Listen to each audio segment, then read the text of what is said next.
चलो नव सृजन करे, चलो करे नव निर्माण।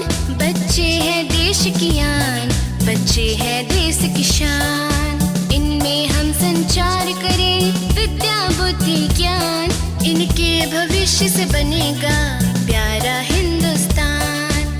गायन वादन खेल कूद में इनको आगे बढ़ाना है, आत्मविश्वास बढ़ाना है, उच्च शिखर पे इन्हें पहुंचाना है। नन्हे मुन्ने प्यारे नाजुक बच्चे हैं कोमल, एक दिन खिलेंगे ये प्यारे को पल, एक दिन खिलेंगे ये प्यारे को पल। नमस्कार, मैं साक्षी रानी कोमपल कार्यक्रम में आप तमाम दर्शकों का स्वागत करती हूं। जैसा कि हम सभी जानते हैं, बच्चे हो या बूढ़े सभी को पसंद है खेल कूद, और खेलों से अच्छा हो जाता है हम सबका मूड। इसी के साथ एक कहावत भी आपने सुनी होगी, पढ़ोगे लिखोगे बनोगे बुद्धिमान, खेलोगे कूदोगे बनोगे पहलवान। लेकिन आज हमको एक ऐसे खेल के बारे में बात करने जा रहे हैं जिससे ना तो आप शारीरिक रूप में बलवान होते हैं, साथ ही साथ मानसिक रूप से भी स्वस्थ होते हैं। इस पर बातचीत करने के लिए आज हमने अपने साथ बुलाया है गोविंद और अदिति को। गोविंद एथलीट में माहिर है और अदिति चेस में। तो अदिति, मैं आपसे पहला प्रश्न यह करना चाहूँगी कि आप अपने बारे में बताइए कि आप किस स्कूल से पढ़ी हैं, किस क्लास में पढ़ी हैं, और आपकी शतरंज में रुचि कैसे पैदा हुई। नमस्कार, मैं अदिति राज DPS रांची की छात्रा हूँ। पिछले महीने ही मैंने 10वीं बोर्ड की परीक्षा दी है। चेस में मेरी रुचि मेरी माँ के कारण पैदा हुई, जिन्होंने मुझे 4 साल की उम्र में ही चेस से अवगत करवाया। जैसे बोर्ड पे पीसेस लगाना और पीसेस के मूव सिखाए। उसके बाद मुझे 9 साल की उम्र में स्कूल लेवल पे चेस खेलने का मौका मिला। मेरे पहले चेस कोच दीपक सर, जिन्होंने मेरी क्षमता को पहचाना और मुझे जिला और स्टेट लेवल पे खेलने के लिए मौका दिया, और उनके प्रोत्साहन करने के कारण मैंने चेस को अपने करियर बनाने का सोचा। उसके बाद मैं जैसे जैसे टूर्नामेंट्स खेलती गई, मुझे उसमें अच्छे रिजल्ट्स मिलने लगे, जिसके कारण मेरा सेल्फ कॉन्फिडेंस बूस्ट हुआ, और मैंने चेस खेलने के लिए पापा से कहा कि मुझे उसमें एक करियर बनाना है, और वैसे ही उन्होंने तुरंत मेरे लिए चेस कोचिंग के लिए कोशिश की, और मैं फिर चेस टूर्नामेंट्स खेलने लगी। जी गोविंद, अब आप बताएं आपकी एथलीट में रुचि कैसे पैदा हुई, और साथ ही यह भी बताएं कि आप किस स्कूल से हैं और किस क्लास से हैं। नमस्कार, मैं गोविंद सुरीन HDA स्कूल खुट्टी का छात्रा हूँ। मैं अभी फ़िलहाल 12th में पढ़ाई कर रहा हूँ। पिछले महीना ही मैंने 11th का एग्ज़ाम दिया। तो शुरुआती मैं जब छोटा था तब मुझे स्पोर्ट्स सब में इंटरेस्ट ही नहीं था। क्योंकि उस टाइम पे मैं ओवरवेट था और मोटा था, जिसके कारण मेरे दिमाग में ये चलता था कि मैं खेलूँगा तो मेरा मजाक उड़ाएंगे सब कोई, इसलिए मैं स्पोर्ट्स सब में इंटरेस्ट नहीं लेता था। पर मेरे एक टीचर थे जिसने मुझे देखा कि मैं मैदान पे बैठ के अपने दोस्तों को खेलता हुआ देखता था। तो उसने मुझे एक दिन पूछा कि क्या तुम नहीं खेलोगे, तुम्हें मन नहीं है खेलने का। तो मैंने कहा उसे, ना सर मुझे खेलने नहीं आती। तो उसने कहा तुम्हें सीखना है। तो मैंने कहा हाँ। तो उसने बोला जब तक तुम खेलोगे नहीं तो सीखोगे कैसे। तो मैंने सोचा, मैंने उस बात पे बहुत गौर की और अपने आप को समझाया चलो एक ट्राई करते हैं खेल के। तो मैंने मैदान घुसा, अपने दोस्तों के साथ खेलना शुरू किया, और वो टाइम से ही मुझे खेल में ही थोड़ा इंटरेस्ट आने लगा।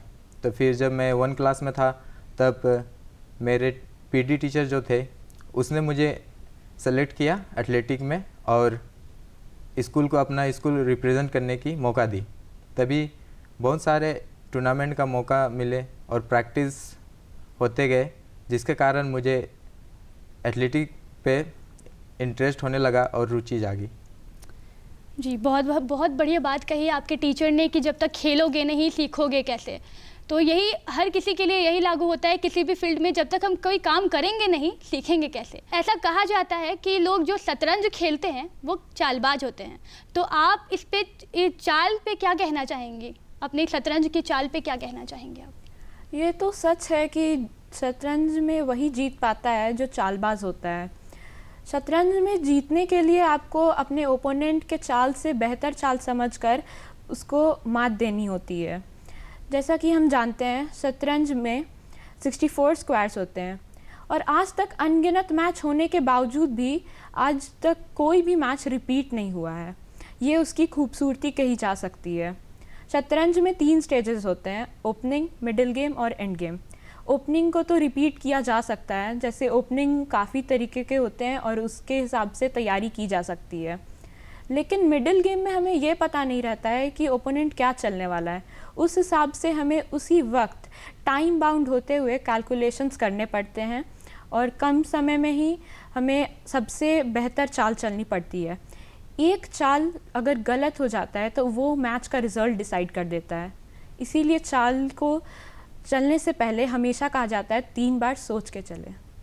जी अदिति, जैसा आपने कहा कि बहुत ही सूझबूझ के साथ खेल खेलना पड़ता है चेस का, तो कई बार ऐसा होता होगा कि आप सोचती होंगी कि मुझे मात मिलने वाली है, पर परिणाम उल्टा हो जाता है, तो इस पर आप क्या कहना चाहेंगी? चेस के मैचेस आप जितना खेलेंगे उतना सीखेंगे। और हाँ, ऐसा कई बार हुआ है कि जैसे मैच में लग रहा हो कि मुझे मात मिलने वाली है या गेम कहीं जाके फंस गया है, लेकिन उससे बाहर निकल कर आना ये भी अपने आप में एक चैलेंज होता है। गेम में आप क्या सोचते हैं ये मायने नहीं रखता है, लेकिन उस मूव में आप क्या चलने वाले हैं ये ज़्यादा मायने रखता है। जैसा कि अभी मैं बताऊं कि मेरे साथ ऐसा कई बार हुआ है। मेरे जो करंट कोच हैं दुष्यंत सर, उन्होंने मुझे एक बहुत अच्छी बात सिखाई है कि इंट्यूशन पे खेलना मतलब जो सबसे अच्छा मूव उस टाइम पे लग रहा है वो चलना। और ये काफ़ी बार हुआ है मेरे साथ कि मैं जो खेल रही हूँ मूव, वो सोच के चलने के बाद जो सबसे अच्छा मूव लग रहा है वो ज़्यादा काम आ जा रहा है। तो वैसे ही मैं जीतती हूँ मैचेस को। जी बहुत बढ़िया अदिति। गोविंद, अब आप बताएं कि जैसे कि एथलीट को ग्रुप ऑफ स्पोर्ट्स कहा जाता है, तो इसमें कई सारी चीज़ें होती है, जैसे लंबी कूद, ऊंची कूद, लंबी दौड़, है ना? तो इसमें सबसे आप अच्छा प्रदर्शन किस में कर पाते हैं? जैसे आपने कहा कि एथलेटिक को ग्रुप ऑफ स्पोर्ट्स कहा जाता है, इसमें बहुत सारे इवेंट्स होते हैं, तो मैं सबसे अच्छा बेहतर करता हूँ जैवलिन पर। मैं बताना चाहता हूँ कि शुरुआत पर जब मुझे एथलेटिक की ट्रेनिंग मिलती थी तब मुझे बस स्प्रिंटिंग के लिए मिलती थी, जो होता था 100 मीटर या 200 मीटर रनिंग होता था, शॉर्ट डिस्टेंस, उसकी बस ट्रेनिंग मिलती थी। तो मैंने एक दिन अपने कोच से कहा कि सर मुझे भी जो फील्ड इवेंट होते हैं जैसे जैवलिन, लॉन्ग जंप, ये सब में पार्टिसिपेट करना है। तो उसने कहा नहीं, तुम अभी स्प्रिंटिंग पे ध्यान दो। तो मैंने स्प्रिंटिंग जारी रखी। कुछ सालों बाद मैंने अपने दोस्त को जैवलिन प्रैक्टिस करते हुए देखा और उससे मैंने पूछा क्या मैं भी ट्राई कर सकता हूँ। तो उसने कहा ठीक है ट्राई करो। तो मैंने जैवलिन थ्रो की और मैंने देखा कि मैं भी बेहतर कर सकता हूँ। तो मैंने उसी दिन से मेरे दोस्त के साथ प्रैक्टिस शुरू की और ऐसे बहुत सारे मौका मिले या प्लेटफॉर्म मिला जो मेरा स्कूल प्रिंसिपल ने मुझे सपोर्ट किए।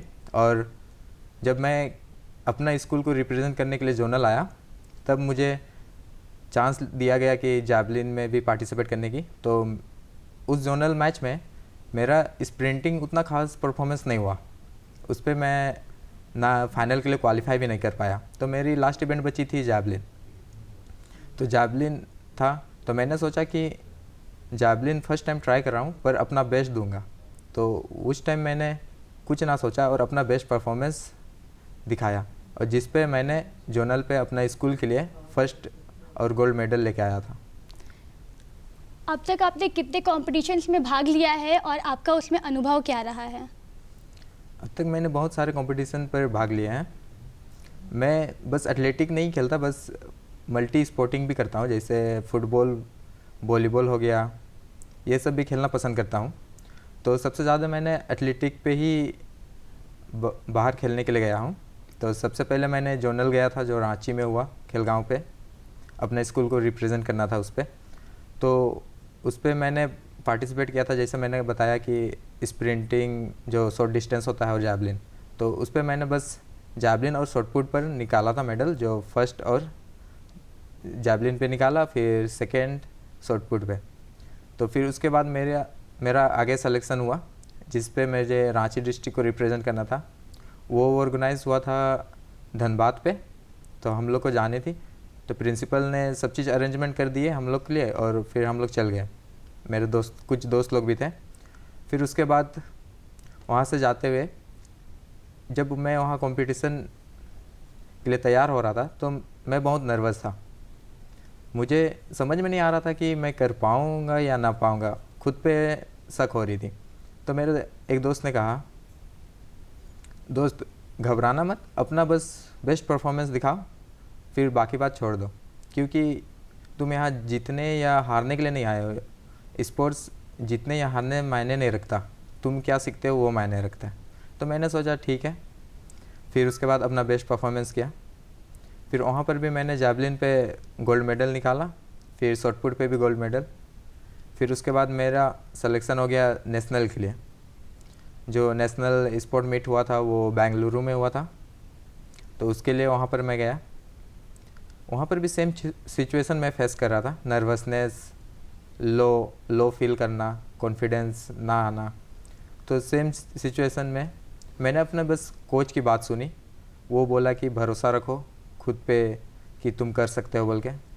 और वहाँ पे ये हुआ कि मैं शॉट पुट पे इतना नर्वस हो गया था कि शॉट पुट इवेंट जो था मेरा वो बहुत ख़राब ही गया, जो बेस्ट परफॉर्मेंस था उससे भी ख़राब गया। तो फिर मैंने सोचा कि अब लास्ट इवेंट जैवलिन बाकी है, उस पर अच्छे से करना है, नहीं तो फिर आगे मौका मिले या ना मिले वो पता नहीं। तो मैंने कुछ ना सोचा, मैंने सोचा चलो अब करके दिखाएंगे कि मैं भी कर सकता हूँ, यहाँ तक आए हैं तो कुछ करके जाना है।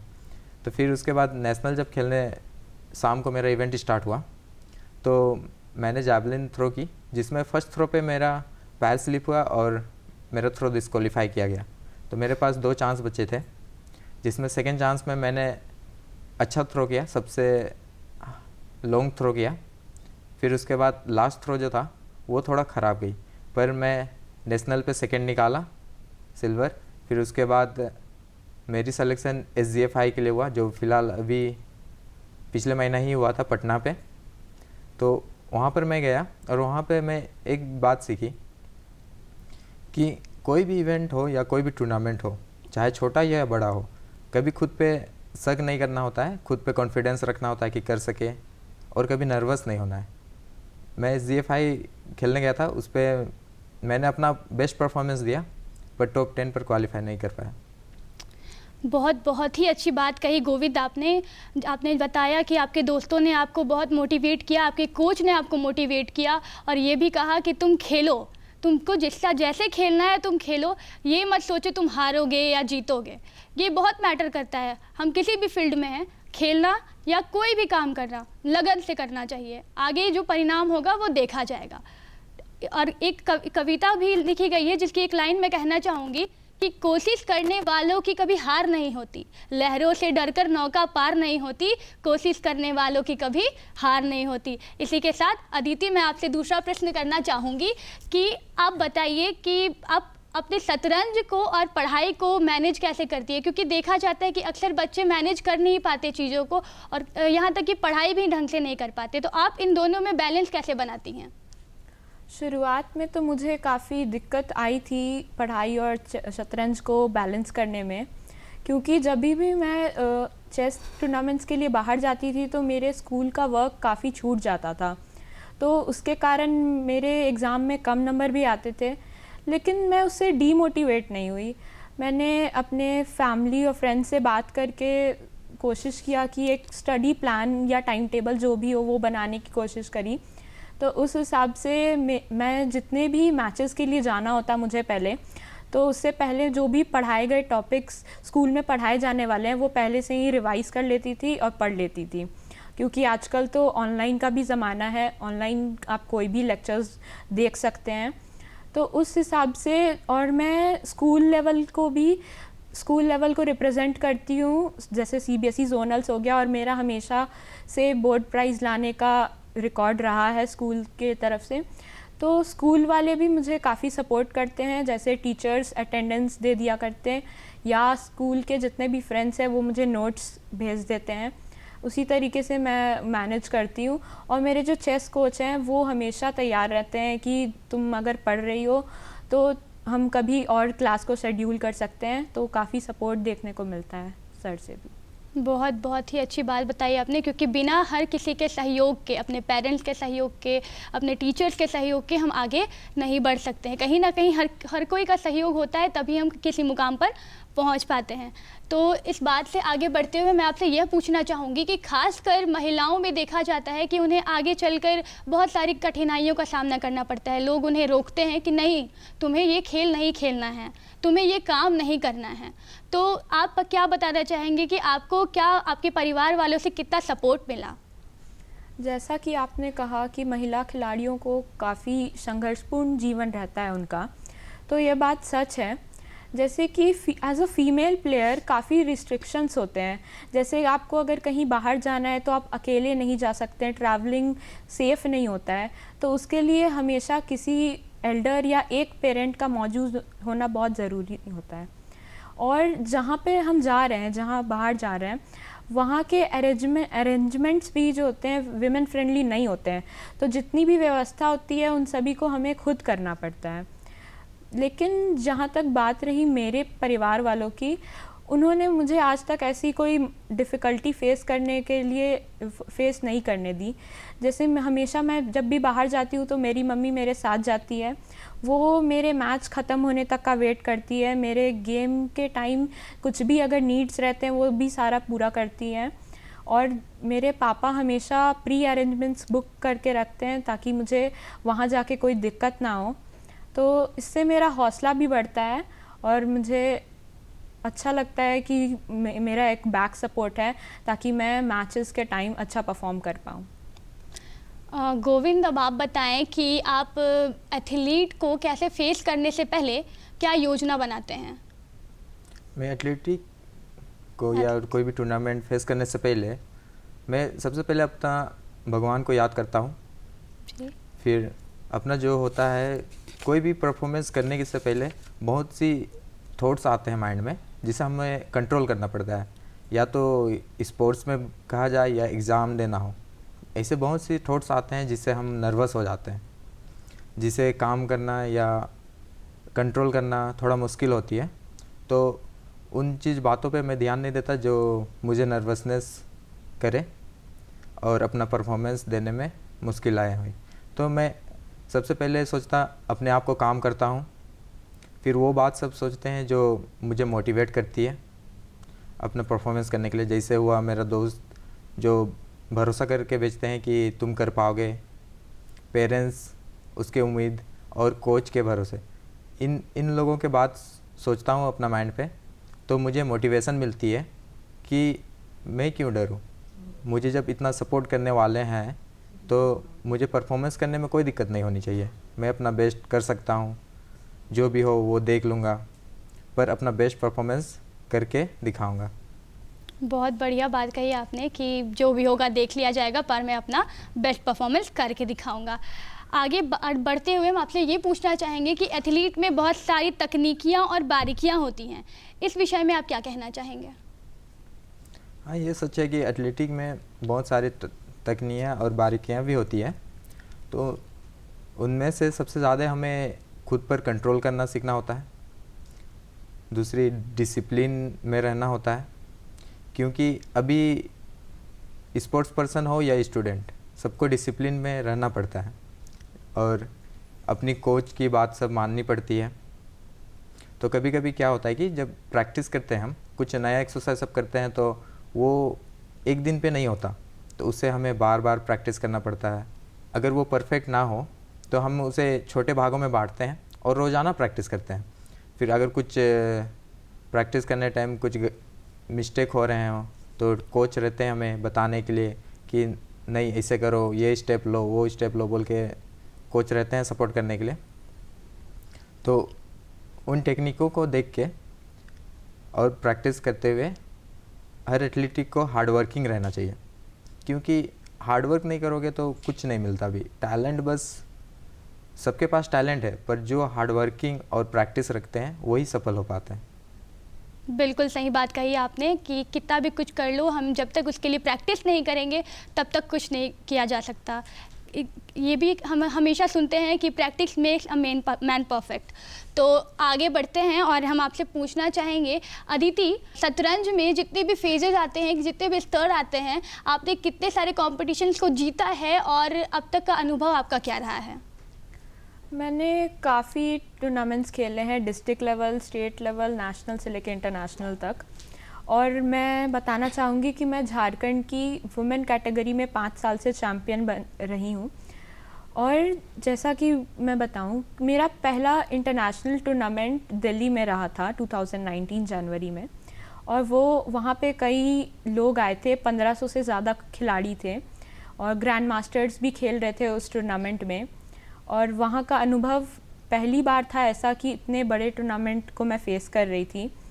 वहाँ पे कई अलग अलग कंट्रीज़ के प्लेयर्स आए थे और उनसे भी मुझे काफ़ी कुछ सीखने को मिला। लास्ट दिन जो था, मुझे ग्रैंड मास्टर गुकेश डी से मिलने का मौका मिला था, जो कि आज के समय में काफ़ी अच्छे इंस्पिरेशन है सभी के लिए, क्योंकि वो यंगेस्ट ग्रैंड मास्टर भी हैं। और यहाँ तक कि अभी उनका जितना भी मैचेस खेल रहे हैं वो उसमें अच्छा परफॉर्मेंस करते जा रहे हैं। उसके बाद मैंने दिल्ली में कॉमनवेल्थ भी खेला था। भले ही मैं उसमें अपने से बड़े एज ग्रुप में खेल रही थी, क्योंकि मैं उस टाइम पे बस 11 साल की थी, लेकिन मैं अंडर 16 में खेल रही थी। तो मानना जाए कि उसमें मैंने ख़राब परफॉर्मेंस तो नहीं किया था, लेकिन मुझे उस लेवल का कंपटीशन फेस करने का एक्सपीरियंस मिला। और वो जो एक्सपोज़र था इतने सारे प्लेयर्स को फेस करने का, अपने से ज़्यादा एक्सपीरियंस वाले प्लेयर्स को फेस करने का, वो कुछ अलग ही था। और मेरा सबसे अच्छा परफॉर्मेंस रहा था नेशनल स्कूल्स में, जो किट में हुआ था भुवनेश्वर में। उसमें मैंने अंडर 15 गर्ल्स में 5th पोजीशन पे आई थी मैं। और उसकी सबसे ख़ास बात यह थी कि जो टॉप 10 में जितने भी प्लेयर्स थे सभी साउथ रीजन को बिलोंग करते थे, और मैं जो 5th पोजीशन पे आई थी वो मैं बस इकलौती थी जो ईस्ट जोन से थी, झारखंड स्टेट से थी। तो एसोसिएशन के तरफ से काफ़ी मुझे मोटिवेशन भी मिला उसके बाद, और सपोर्ट भी काफ़ी मिला। अदिति, जैसे कि शतरंज को जीवन की चुनौतियों का सशक्त माध्यम कहा गया है, तो इस विषय में आप क्या बताना चाहेंगी? ये बात तो सच है कि शतरंज से हमें काफ़ी कुछ सीखने को मिलता है, क्योंकि वो एक दृढ़ता और कुशलता का खेल है। तो आप जितना खेलेंगे उतना सीखेंगे। मेरे हिसाब से चेस में जितने भी हम चीज़ें खेलते हैं उन सब से हमें कुछ ना कुछ सीखने को मिलता है। जैसे कि चेस में एक प्यादा होता है, वो सबसे कम अंक होने के बावजूद भी उसका काफ़ी इम्पॉर्टेंस है उसमें। तो इससे हमें ये सीखने को मिलता है कि ज़िंदगी में हर चीज़ की बारीकियाँ जो होती है उन सभी चीज़ों का इम्पॉर्टेंस होता है अपना अलग अलग। कभी कभी हमें चेस के मैच के दौरान किसी बड़े अंक वाले पीस का सेक्रीफाइस करना पड़ता है, तो लेकिन इससे हमें ये जीत भी सकते हैं हम उसके बाद। तो ये एक सीख देता है कि कभी कभी सैक्रिफाइसेस भी वर्थ होते हैं। और उसके बाद हमें ये भी चेस से सीखने मिलता है डिसीजन मेकिंग। जैसे हम चेस के मूव्स को कैलकुलेट करते हैं, उनका ड्रॉबैक्स देखते हैं और उनका एडवांटेजेस देखते हैं, तो उससे हमें लाइफ में ये सीखने को मिलता है कि लाइफ में कभी भी कोई भी पॉइंट हो, कोई भी टर्निंग पॉइंट के लिए डिसीजन मेकिंग में हमें उसका मदद मिलता है। गोविंद, जैसे कि एथलीट्स में कहा जाता है कि इससे शारीरिक लाभ बहुत होते हैं, तो आप कौन कौन से व्यायाम करते हैं शारीरिक लाभ के लिए? मैं उसमें से एरोबिक एक्सरसाइज करना पसंद करता हूँ, क्योंकि जैसे मैंने बताया था पहले ही कि जब मैं छोटा था तब मैं ओवरवेट था या मोटा था। तो एरोबिक एक्सरसाइज करता हूँ तो तब मुझे अपनी वेट लूज़ करने में मदद मिलती है, जिसमें आता है रनिंग, आता है वॉकिंग, आता है साइकिलिंग वगैरह। तो एरोबिक एक्सरसाइज हमारे हार्ट को स्वस्थ रखने में मदद करती है, और जो फेफड़ों होती है उनको भी स्वस्थ रखने में मदद करती है, और जो ऊर्जा उत्पादन करना पड़ती है शरीर को उसमें भी मदद करती है। तो जब हम वॉकिंग करते हैं तो हमारे हार्ट अधिक मात्रा में ब्लड पंप करने लगता है, जिससे हमारे मांसपेशियों को अच्छी ऑक्सीजन मिलती है और वो अच्छी तरह काम करने लगते हैं। तो साइकिलिंग एक हुआ, साइकिलिंग सबको ही करते हैं आजकल, चाहे वो स्कूल जाना हो, शॉर्ट डिस्टेंस हो तो ज़्यादातर साइकिल ही यूज़ होता है। तो साइकिलिंग भी एक एक्सरसाइज होती है जिस पे हमारे लेग्स मसल्स जो होते हैं वो स्ट्रॉन्ग्स होते हैं, थाई मसल्स होते हैं वो भी स्ट्रॉन्ग्स होते हैं, जो हमें एथलेटिक टाइम पे रनिंग के लिए बहुत ज़रूरी होती है। जी। अगर हमारे थाई मसल्स स्ट्रॉन्ग ना होंगे तो वो जब हम लोग स्प्रिंटिंग करेंगे या रनिंग, जो भी लॉन्ग डिस्टेंस हो या शॉर्ट डिस्टेंस कंपटीशन होगी, तो उसमें इनफ पावर नहीं मिलती है जनरेट करने के लिए, या स्पीड लेने के लिए इनफ पावर नहीं प्रदान कर पाती है। तो इसके लिए साइकिलिंग हुआ, वॉकिंग, रनिंग वगैरह और बहुत कुछ एक्सरसाइज हुआ है, वो करना ज़रूरी पड़ता है। जी, जैसे कि आपने बहुत सारी चीज़ें बताई, अब आप हमें यह बताएं कि किसी भी खेल को खेलने के लिए हमें कोच की ज़रूरत पड़ती है, तो आपके एथलीट में आपके कोच कौन हैं और आपको उन्होंने किस तरह से तैयार किया? मेरे एथलेटिक ट्रेनिंग के लिए ऐसे कोई पर्सनल कोच तो नहीं है, स्कूल पे है 2 टीचर हैं, एक पीडी सर है जो हमारे स्पोर्ट डायरेक्टर हैं राजेश सर, और एक है गौरव सर जो मुझे फिज़िकल एजुकेशन पढ़ाते हैं। तो इन दोनों ने मुझे बहुत सहायता दी है। जब मैं टूर्नामेंट के लिए रेडी हो रहा था तब प्रैक्टिस टाइम मुझे बहुत प्रॉब्लम होती थी, कुछ टेक्निक होते थे जो मेरे को नहीं आता था, तो मुझे वो आते थे मेरे पास और बताते थे कि कैसे करना चाहिए और किस तरह से प्रैक्टिस करना चाहिए। अदिति, जैसे कि हर किसी का कुछ ना कुछ लक्ष्य निर्धारित होता है, आगे चलकर मुझे क्या बनना है, क्या करना है, तो इस विषय पे आप क्या कहना चाहेंगे कि आपका आगे चलकर लक्ष्य क्या है? इस प्रश्न का उत्तर काफ़ी कॉम्प्लिकेटेड है, क्योंकि मैंने फ़िलहाल तो IIT JEE की तैयारी शुरू कर दी है और मेरा जो मेन फोकस अभी है उसी में है, क्योंकि मुझे बाद में जाके कंप्यूटर साइंस लेना है। लेकिन चेस में जब मैं आ चुकी हूँ, इतने आगे बढ़ चुकी हूँ, तो मेरा ये रहेगा कि मैं चेस के फील्ड में जितना भी अपना हो सके मैं उतना योगदान दूँ। तो मेरे हिसाब से मुझे जो करना है चेस में वो ये है कि मैं आगे चल के AI के माध्यम से काफ़ी उसमें जितना कुछ चेंजेस ला सकूं वो लाऊंगी। और जैसा कि मैंने पहले भी बताया कि चेस अभी ईस्ट जोन में आने में काफ़ी उसका जो डेवलपमेंट और ग्रोथ है वो काफ़ी कम है। तो मेरी यही कोशिश रहेगी कि बाद में जाके जितना हो सके ईस्ट जोन में जागरूकता फैलाऊं चेस के प्रति, और अपने कोच के साथ जितना चेस को सिंप्लीफाई कर सकूं उसके लिए सहयोग करूं। बहुत बहुत शुक्रिया आप दोनों का हमारे साथ बने रहने के लिए। और दर्शकों, आपने देखा और जाना कि अदिति और गोविंद ने किस तरह से अपनी पढ़ाई और अपने खेल को बैलेंस किया। तो इसी के साथ आज के लिए इतना ही, आगे मिलेंगे फिर नए खिलाड़ियों के साथ। धन्यवाद।